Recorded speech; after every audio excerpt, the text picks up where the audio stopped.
করানোর জন্য সে খারাপ পথে চলে এসেছে। শুধুমাত্র তাই নয়, তার হিস্টোরিটা যদি আপনারা জানেন তাহলে মনে হবে যে এই বোনটাকে একটু হলেও আমরা সাহায্য করি।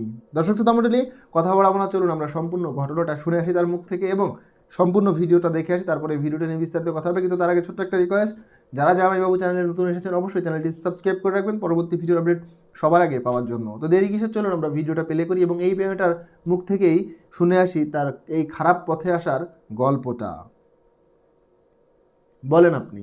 আগে লোকজন পাইতাম, করোনার আগে ভালো কামে করতাম, এখন করোনার লেগে লোকজন পাই না। এক ঘর বাইরে খাইতে পাই না, খাইতে পাই ঘর বাইরে দিতে পাই না। সারাদিন বসে থাকে। আমার তো একটা বাচ্চা আছে, খরচ আছে, খরচ পাতি আছে, চলতে পারি না। কাপড় চোপড় ভরণ পোশাক লাগে না, খাওয়া দাওয়া লাগে না,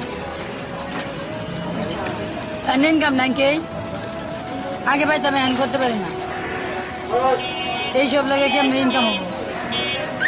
লোকজন আসে না? না। আচ্ছা, এই পেশায় কতদিন ধরে আছেন আপনি এখানে? 15-16 বছর। প্রথম কি এখান থেকেই শুরু নাকি? হ্যাঁ, আগে ছিলাম ময়মনসিং, কিছুদিন ছিলাম, পরে ময়মনসিং বাইরে ছিলাম, এরপরে এই জায়গাতে আসছি। এই জায়গায় সব থেকে সবাই বার করতেছেন? হ্যাঁ, সবাই বাড়ি আমার কাছে, মাদারগঞ্জ থানা। আচ্ছা, আপনি এই পাশে আসতে আপনার পরিবার কিছু বলে না, জানে না? জানে, কি করুন, পেটে কেউ তো আপন না, কেউ আপন কেউ কারণ না।